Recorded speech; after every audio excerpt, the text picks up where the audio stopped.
I broke my toe, so if I'm limping, it's fine. It's fine. I'm healed. Alright, I wanted to talk to you guys about something that I had a revelation in my life, and I think no matter where you are in your journey with God, you're going to have to come across. Because I know, joining the internship, some of you may have been here for a couple months, some of you have been here for years, some of you have never even been to the church, but I think that God's really has to get this through all of us at one point in time through our walk with Him.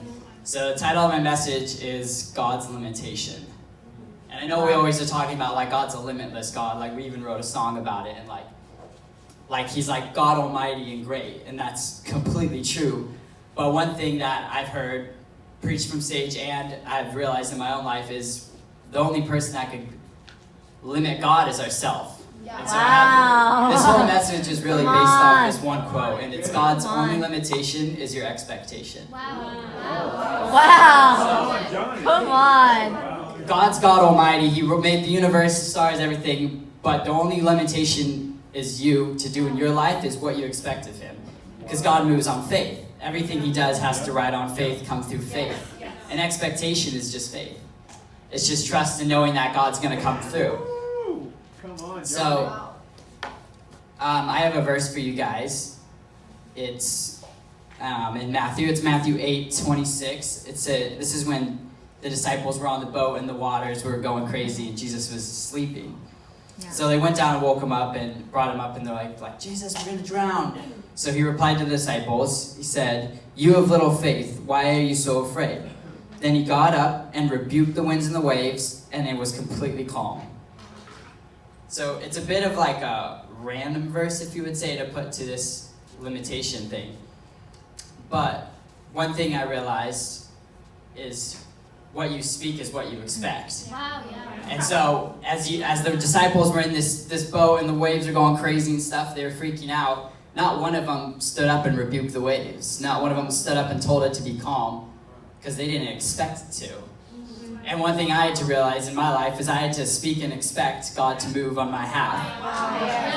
I know I've shared a little bit of my testimony, but since there's so many new interns, I just want to open up a little bit and tell you about my life. When I was growing up, I was like Christian, like went to church with my parents, and then realized like you can't just go to church. So God never showed up in my life. I didn't expect anything, which led me down the road with dysfunction in my family. I ended up becoming addicted to drugs and selling meth.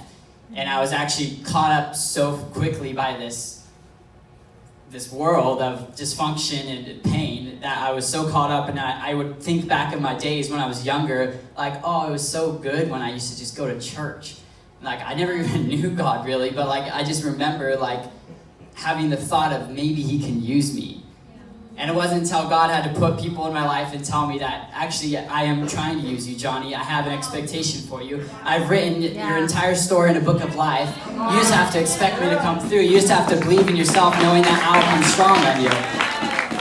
So the thing I had to learn in this was that the devil attacks your expectation. I was a little boy with a dream that God could use me one day, but the first thing the devil did as I started to fall away was convince me that dream was not impossible. Yeah. I'm Johnny. I'm this tiny kid. I'm the smallest in my family. I come from a big family. There's 16 kids. Oh my God. And I'm the smallest Wow. for some reason. And the devil would always use that against me, saying, oh, look, you're the smallest because in this whole family, you were the only one never meant to do anything with your life. Wow. I was the black sheep, if you would, but once I got around God, He goes, no, Johnny, you're not the black sheep, you're not the smallest. You might be physically small, but I need you spiritually strong. I need you great. I need you to stand up. I need you to expect me to move on your staff.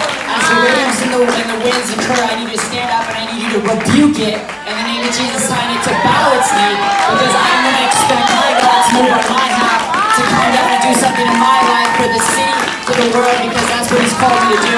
He's written in my book that I have a story saying that Johnny laid his life down, giving me his expecting God to move, and He moved. Why can't God move in a city? Why can't God move in history? We can make history if we can just expect. I know you guys are coming into this year. A lot of you have no idea what even the rest of the day looks like. You haven't even had your first real day. And I remember coming into here being terrified the whole time until 3 weeks in.